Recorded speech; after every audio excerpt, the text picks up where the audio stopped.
Convert to I2P converter. Okay, topic છે આપણો આજના લેક્ચરમાં કરંટ થી pressure I2P converter. Okay, current to pressure. તો જીટીયુ ની ફાઇનલ પરીક્ષામાં જે છે 7 માર્ક્સમાં પૂછાઈ શકે. ક્લિયર? આ એની આકૃતિ છે. એવા 4 to 20 મિલિએમ્પિયર સિગ્નલ, 4 એટલે 0 અને 20 એટલે મેક્સિમમ. ઓકે, અહીંયા પેપર આપેલું છે, અહીંયા નોઝલ આપેલી છે, અહીંયા એક સ્પ્રિંગ, અહીંયા કોઇલ એક રાખેલી છે, પછી બેલોજ રાખેલા છે, અહીંયા સપ્લાય આપેલો છે, અને અહીંયા આઉટપુટ છે એ 3 થી 15 PSI મળશે. અને અહીંયા મૂવમેન્ટ માટે આપણે જે છે પેપર રાખેલું છે. ક્લિયર? આકૃતિ ખાસ યાદ રાખવાની રહેશે, બરાબર? Current to pressure.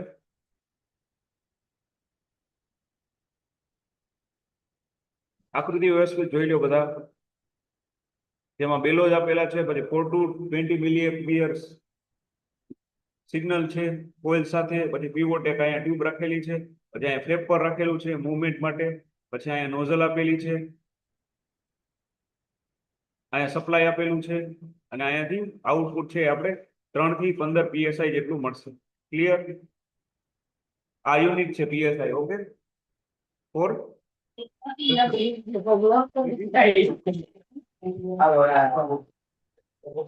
ઓકે. આકૃતિ જોઈ સિસ્ટમમાં પૂછાય ત્યારે આકૃતિ ખાસ ડ્રો કરવાની રહેશે. Current to pressure. આ સિગ્નલ યાદ રાખવાનું રહેશે, 4 to 20 મિલિએમ્પિયર. ઓકે, ને ખાસ પાર્ટ્સ યાદ રાખવાના રહેશે: swing, paper nozzle, coil, bellows, relay unit. અહીંથી સપ્લાય આપવામાં આવશે અને અહીંયાથી આપણે આઉટપુટ છે 3 થી 15 PSI જેટલું. ઓકે, જોઈ લ્યો વ્યવસ્થિત.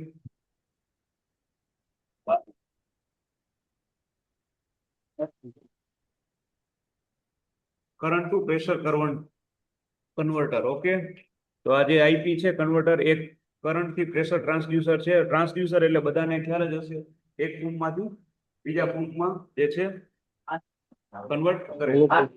ઇલેક્ટ્રિકલ, નોન ઇલેક્ટ્રિકલ ને ઇલેક્ટ્રિક સિગ્નલમાં કન્વર્ટ કરે, બરાબર? જે ઔદ્યોગિક નિયંત્રણ સિસ્ટમોમાં ઉપયોગમાં લેવામાં આવે છે, બરાબર? ઇન્ડસ્ટ્રીયલ કંટ્રોલ હોય એમાં આનો ખાસ યુઝ થાય છે, બરાબર?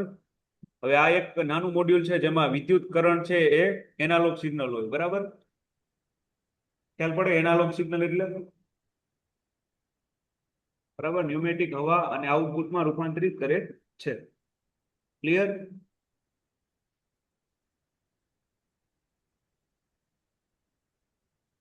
એનાલોગ એટલે આવા સિગ્નલ, બરાબર?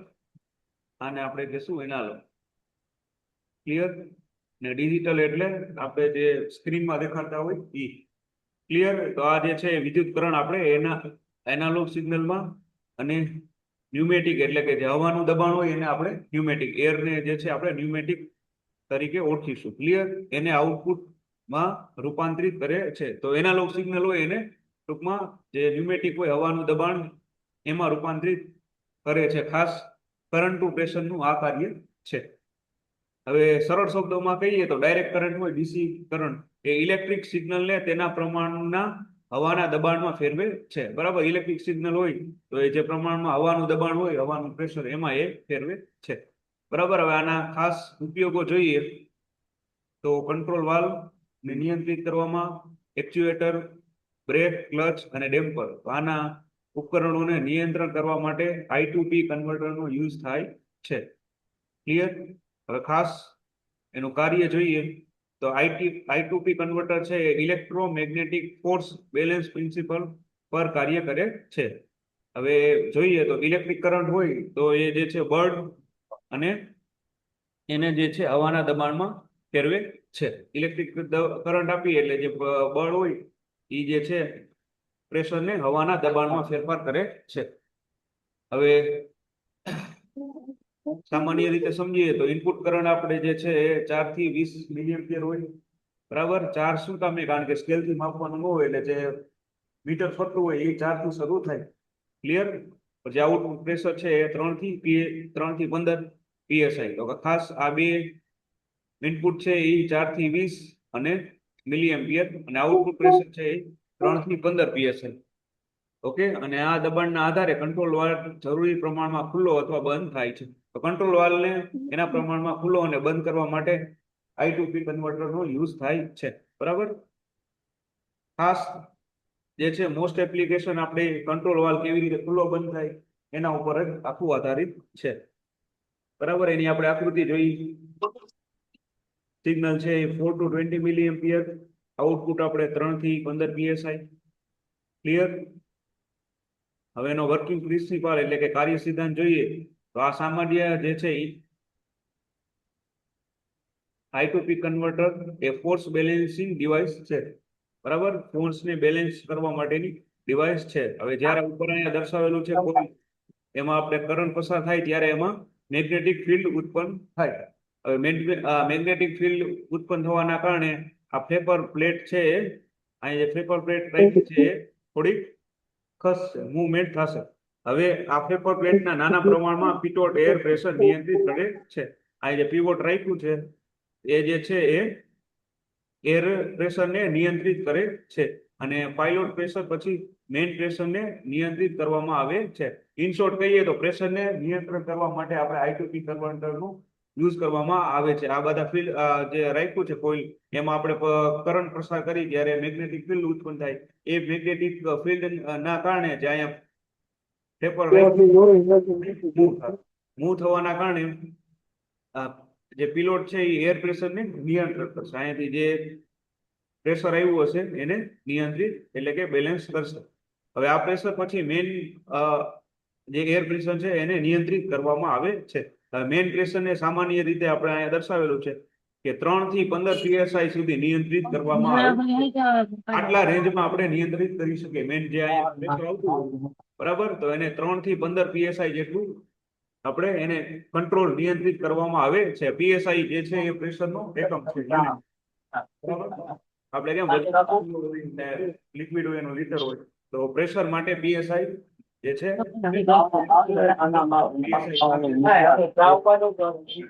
ક્લિયર? વચ્ચે કોઈ બોલશે નહીં પ્લીઝ.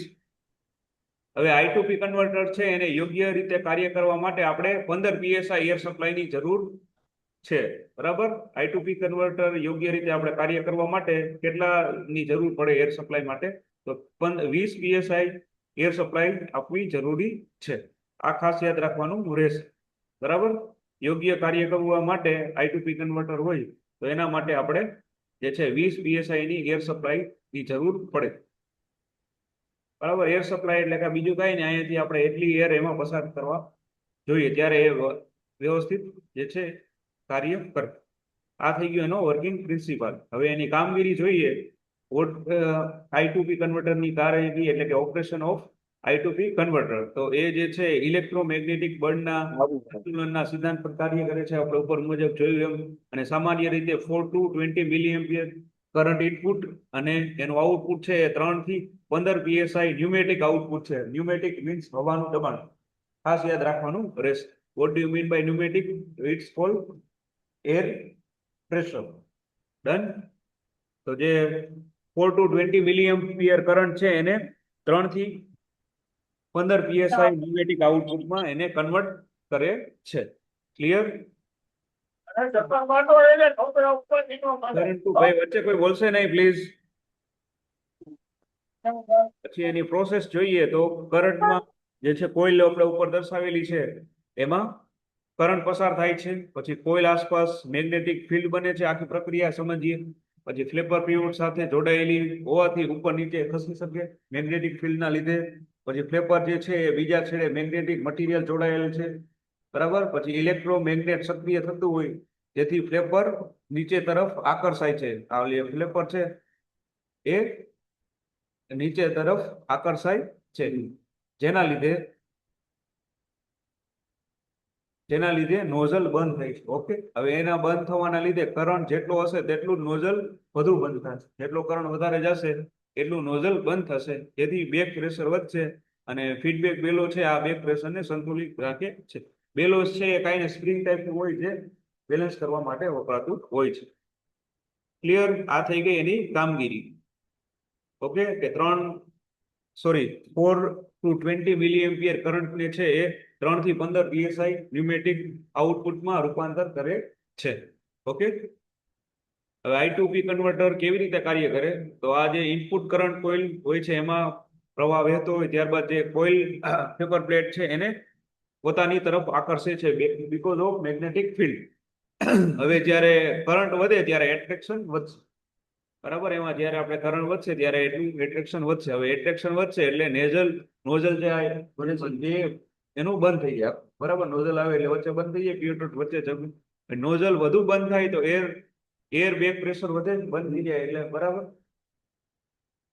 અને સ્પ્રિંગ ફ્લેપર પ્લેટને સંતુલિત રાખે છે. જેમ કે આંચકા અને વાઇબ્રેશનનો એમાં કઈ પ્રભાવ પડતો નથી. રેડી. હવે ઝીરો એડજસ્ટમેન્ટ. તો આ જે ઝીરો એડજસ્ટમેન્ટ છે એના માટે આપણે સ્ક્રૂનો ઉપયોગ કરવો, જેથી કરીને આપણે એને વ્યવસ્થિત એડજસ્ટ કરવા માટે સ્ક્રૂનો ઉપયોગ કરવામાં આવે છે. હવે સ્ક્રૂ છે એ પેપર પ્લેટ અને નોઝલ વચ્ચેનું અંતર બદલવા માટે ઉપયોગમાં લેવામાં આવે છે. સિમ્પલ છે, બરાબર. આમાં કઈ વધારે સમજવાનું જરૂર નથી કે સ્ક્રૂ છે એ પેપર પ્લેટ અને નોઝલ વચ્ચેનું અંતર બદલવા માટે, ફિટ કરવા માટે થાય છે, અને તેના દ્વારા 0 પોઈન્ટ સેટ કરવામાં આવે. રેડી. સ્ક્રૂથી તમે 0 સેટ કરી શકો. ક્લિયર. હવે સ્પાન સેન્સિટિવ એડજસ્ટમેન્ટ જોઈએ તો સ્પાન એડજસ્ટમેન્ટ પોટેન્શિયોમીટર દ્વારા કરવામાં આવે છે. સ્પાનનું જે એડજસ્ટમેન્ટ છે એ પોટેન્શિયોમીટર દ્વારા કરવામાં આવે છે, બરાબર. પોટેન્શિયોમીટર છે ડિફરન્શિયલ પ્રેશર માપવા માટેનું ડિવાઇસ છે, બરાબર. ક્લિયર. અને આ કોઇલમાંથી પસાર થતા કરંટને નિયંત્રિત કરે છે. ક્લિયર. હવે ખાસ એર સપ્લાય જોઈએ તો આ ફ્લેપર વાલ્વને ઓછામાં ઓછું આપણે ઉપર જોયું એ મુજબ 20 પીએસઆઈ ઇન્સ્ટ્રુમેન્ટ એર આપવાની જરૂરી હોય છે. ક્લિયર. ફ્લેપર વાલ્વને આપણે ઓછામાં ઓછું કેટલું ઇન્સ્ટ્રુમેન્ટ એર સપ્લાયની જરૂર પડે? તો ખાસ યાદ રાખવાનું રહેશે 20 પીએસઆઈ ઇન્સ્ટ્રુમેન્ટ એરની જરૂર પડે છે. ક્લિયર. હવે કેલિબ્રેશન જોઈએ તો 4 to 20 મિલીએમ્પિયર ઇનપુટ હોય તો આપણે ઉપર જોયું એ મુજબ 3 થી 15 પીએસઆઈ જેટલું આઉટપુટ મળે. અને મોટા ભાગના જે I2P કન્વર્ટર છે ટ્રાન્સડ્યુસર એ ડાયરેક્ટ એક્ટિવ પ્રકારના છે, એટલે કે ઇનપુટ સિગ્નલ વધે તો આઉટપુટ પ્રેશર વધે. ક્લિયર. જેટલું વધારે ઇનપુટ સિગ્નલ આપી એટલું જ આઉટપુટ પ્રેશર પણ વધે છે. ક્લિયર. તો એર સપ્લાય માટે ખાસ આટલું યાદ રાખવાનું રહેશે કે કેલિબ્રેશન છે એ 4 to 20 મિલીએમ્પિયરનું ઇનપુટ અને આઉટપુટ આપણે 3 થી 15 પીએસઆઈ જેટલું ઇનપુટ વધે એટલું જ આઉટપુટ પ્રેશર પણ વધશે. ક્લિયર. હવે ઇલેક્ટ્રિક સિગ્નલ જ્યારે એમાં ફેલ થાય તો શું કરવાનું? તો જો ઇલેક્ટ્રિક સિગ્નલ એમાં બંધ થઈ જાય તો જે I2P ટ્રાન્સડ્યુસરનું આઉટપુટ પ્રેશર છે લગભગ 0, એટલે કે સાવ 0 થઈ જાય. એના કારણે પાવર ફેલિયર સરળતાથી જે છે જાણી શકાય, બરાબર, કે બંધ થયું છે. બરાબર. આઉટપુટ પ્રેશર છે એ જે આપણે 3 થી 15 આવતું હતું એ 0 થઈ જાય, જેના કારણે આપણે પાવર ફેલિયર થયું છે એવું સરળતાથી જાણી શકીએ. હવે કરંટ અને એર પ્રેશર વચ્ચેનો સંબંધ જોઈએ. આપણે ઉપર જોયું એ મુજબ આપણે કરંટ 4 મિલીએમ્પિયર હોય તો પ્રેશર કેટલું આપણને આવે? 3 પીએસઆઈ. 12 હોય તો 9 અને 20 હોય તો 15. ખાસ આ યાદ રાખવાનું. સીધો આનો જે છે વચ્ચેનો સંબંધ છે કે 4 મિલીએમ્પિયર હોય તો આપણને પ્રેશર 3 મળશે. એ તમે જે પેલું આપણું મીટર હોય આખાવાળું એમાં જોવો તો 4 મિલીએમ્પિયર હોય તો પ્રેશરમાં આપણે 3 દેખાડે કાંઠો. ક્લિયર. અને 12 મિલીએમ્પિયર હોય તો જે છે એ 9 પીએસઆઈ દેખાડે, અને 20 મિલીએમ્પિયર હોય તો 15 પીએસઆઈ. તો શોર્ટ ફોર્મમાં આપણે જોઈએ તો 4 મિલીએમ્પિયર હોય તો 3 પીએસઆઈ, 12 મિલીએમ્પિયર હોય તો 9 અને 20 હોય તો 15 પીએસઆઈ. એટલે 4 એટલે 0 અને 20 એટલે મેક્સિમમ. અહીંયા 3 એટલે 0 અને 15 એટલે મેક્સિમમ. ક્લિયર. ઓકે. તો આ થઈ ગયું આપણું જે છે I2P એટલે જે છે કરંટથી પ્રેશરનું કન્વર્ટ કેવી રીતે કરવું. Clear. Current to pressure. Current છે એને પ્રેશરમાં કઈ રીતના કન્વર્ટ કરવું એના માટે આખું આ જે છે I2P કન્વર્ટર નો યુઝ થાય છે. Short and simple. ફરીવાર રિપીટ કરી લઈએ કે I2P એટલે કે કરંટ ટુ પ્રેશર છે એ એક કરંટથી પ્રેશર ટ્રાન્સડ્યુસર ઇન્ડસ્ટ્રીયલ કંટ્રોલ સિસ્ટમમાં ઉપયોગમાં લેવામાં આવે છે, અને કરંટ એનાલોગ સિગ્નલ હોય એને હવાના દબાણમાં આઉટપુટમાં રૂપાંતરિત કરે છે. અને ડાયરેક્ટ ઇલેક્ટ્રિક કરંટ હોય એને હવાના દબાણમાં ફેરવાય. પછી આનો ઉપયોગ ક્યાં કોને કોને નિયંત્રિત કરવામાં યુઝ થાય? તો કંટ્રોલ વાર હોય, ડેમ્પર, એક્ચ્યુએટર, પછી બ્રેક અને ક્લચ. આટલા જે ઇક્વિપમેન્ટ છે એને કંટ્રોલ કરવા માટે આપણે I2P કન્વર્ટરનો યુઝ કરશું. ક્લિયર? પછી I2P કન્વર્ટરનું કાર્ય આપણે જોયું તો ફોર્સ, જે ઇલેક્ટ્રોમેગ્નેટિક ફોર્સ છે એ બેલેન્સ કરવા પર કાર્ય કરે છે. એટલે કે ઇલેક્ટ્રિક કરંટ આપશું તો એના લીધે બળ મળશે, અને બળ છે એ હવાના દબાણને એટલે કે પ્રેશરમાં કન્વર્ટ કરશે. હવે એનું ઇનપુટ કરંટ આપણે જોઈએ તો 4 to 20 મિલિએમ્પિયર હશે, જ્યારે આઉટપુટ છે એ 3 થી 15 PSI જેટલું મળશે. આના આધારે આપણે કંટ્રોલ વાલ્વને જરૂરી પ્રમાણમાં ખુલ્લો અને બંધ કરી શકીએ. પછી આપણે એની આકૃતિ ખાસ જોઈ હતી, જેમાં ઉપર જોયું એ મુજબ 4 to 20 મિલિએમ્પિયર નું સિગ્નલ કોઇલમાં આપવામાં આવશે. અહીંયા ફ્લોપર રાખેલી છે, પછી એના મૂવમેન્ટ માટે, પછી અહીંયા સ્પ્રિંગ આપેલી છે, અહીંયા નોઝલ, પછી અહીંયા બેલો રાખેલા છે, પછી અહીંયાથી સપ્લાય આપવામાં આવે, અને અહીંયાથી આપણને આઉટપુટ છે એ 3 થી 15 PSI જેટલું મળશે. ક્લિયર? અને આપણે એનો વર્કિંગ પ્રિન્સિપલ જોયો તો જે છે આ સામાન્ય I2P કન્વર્ટ ટ્રાન્સડ્યુસર છે એ ફોર્સ બેલેન્સ ડિવાઇસ છે, ફોર્સને બેલેન્સ કરવા માટે. અને જ્યારે કોઇલમાં આપણે આ એનું કાર્ય સિદ્ધાંત કઈ રીતના વર્ક કરે, તો એમાં કોઇલમાં આપણે કરંટ પસાર થાય ત્યારે ઇલેક્ટ્રિક ફિલ્ડ ઉત્પન્ન થાય છે, અને એ ઇલેક્ટ્રિક ફિલ્ડ ઉત્પન્ન થવાના કારણે ફ્લેપર પ્લેટ છે એ થોડી ખસે અથવા તો ઉપર નીચે થાય, તો એ ફ્લેટના નાના પ્રમાણમાં જે પિલોટ એર પ્રેશર છે એને નિયંત્રિત કરે છે, અને આ પિલોટ એર પ્રેશર પછી મેન એર પ્રેશરને નિયંત્રિત કરે છે. હવે મેન જે પ્રેશર હોય એને સામાન્ય રીતે 3 થી PSI સુધી નિયંત્રિત કરી શકાય, પરંતુ આ જે આપણું I2P કન્વર્ટર છે એને યોગ્ય રીતે કાર્ય કરવું હોય તો 20 PSI એર સપ્લાય આપવી જરૂરી છે. બરાબર? હવે આપણે એની કામગીરી જોઈએ તો ખાસ જે છે I2P કન્વર્ટર છે ઇલેક્ટ્રોમેગ્નેટિક બળ જે બેલેન્સ હોય એના સિદ્ધાંત પર કાર્ય કરે છે, અને સામાન્ય રીતે આપણે 4 થી 20 મિલિએમ્પિયર કરંટ ઇનપુટ આપીએ ત્યારે આપણને આઉટપુટ મળશે 3 થી 15 PSI ન્યુમેટિક આઉટપુટ. એમાં એને રૂપાંતર કરીને આપશે. ક્લિયર? હવે આખી પ્રક્રિયા જોઈએ તો કોઇલમાં સૌથી પહેલા તો કરંટ પસાર કરવાનો. બરાબર? હવે કોઇલ આસપાસ કરંટ પસાર થાય એટલે મેગ્નેટિક એટલે ચુંબકીય જે છે એ ફિલ્ડ બનશે. હવે એ ફિલ્ડ બનવાના કારણે જે ફ્લેપર પીવોટ સાથે જોડેલી હોય એ ઉપર નીચે થઈ શકશે. હવે એના છેડે મેગ્નેટિક મટીરિયલ જોડાયેલું હોય, જેના કારણે ઇલેક્ટ્રોમેગ્નેટ સક્રિય થાય અને ફ્લેપર એની તરફ આકર્ષાય. હવે એના લીધે જે નોઝલ બંધ થઈ જાય, કારણ કે ભેગું થઈ જાય, એટલે હવે કરંટ જેટલો વધશે એટલું નોઝલ બંધ રહેશે. એના લીધે જે છે બેક પ્રેશર વધશે, અને ફીડબેક બેલો છે આ બેક પ્રેશરને સંતુલિત કરશે. ક્લિયર? આ થઈ ગયું એનું કાર્ય. હવે આખું કાર્ય કઈ રીતના કરે છે કે ઇનપુટ કરંટ કોઇલમાં વહે છે, એના લીધે કરંટ વધે, એટ્રેક્શન વધે એટલે નોઝલ બંધ થાય. આ શોર્ટમાં છે. જ્યારે નોઝલ બંધ થાય ત્યારે બ્રેક પ્રેશર વધે, અને સ્પ્રિંગ ફ્લેપર પ્લેટ છે એને સંતુલિત રાખે છે, જેથી જે છે આંચકો અથવા તો વાઇબ્રેશન નો એમાં પ્રભાવ પડે નહીં. પછી ઝીરો એડજસ્ટમેન્ટ કરવું હોય તો સ્ક્રૂનો ઉપયોગ થાય. બરાબર? સ્પાન એડજસ્ટમેન્ટ કરવું હોય તો પોટેન્શિયોમીટર. બરાબર? અને એર સપ્લાય જે છે એ આપણે 20 PSI જેટલું જરૂરી છે. બરાબર? મોટા ભાગે જે IP ટ્રાન્સડ્યુસર છે એ ડાયરેક્ટ એક્ટિંગ હોય, એટલા માટે કે ઇનપુટ સિગ્નલ વધે તો આઉટપુટ પ્રેશર પણ વધે છે. પછી સિગ્નલ ફેલ થાય ત્યારે આઉટપુટ લગભગ શૂન્ય થાય, જેના લીધે આપણને ખબર પડે કે જે છે પાવર ફેલિયર જાણી શકાય. ક્લિયર? ઓકે?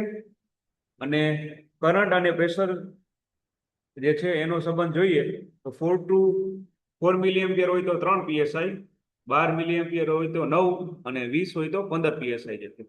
ક્લિયર? તો આ થઈ ગયું આપણું I2P કન્વર્ટર. GTOની એક્ઝામમાં 7 માર્ક્સમાં પૂછાઈ શકે તો તમારે આટલું લખવાનું રહેશે. ખાસ આકૃતિ વ્યવસ્થિત ડ્રો કરવાની રહેશે. ક્લિયર?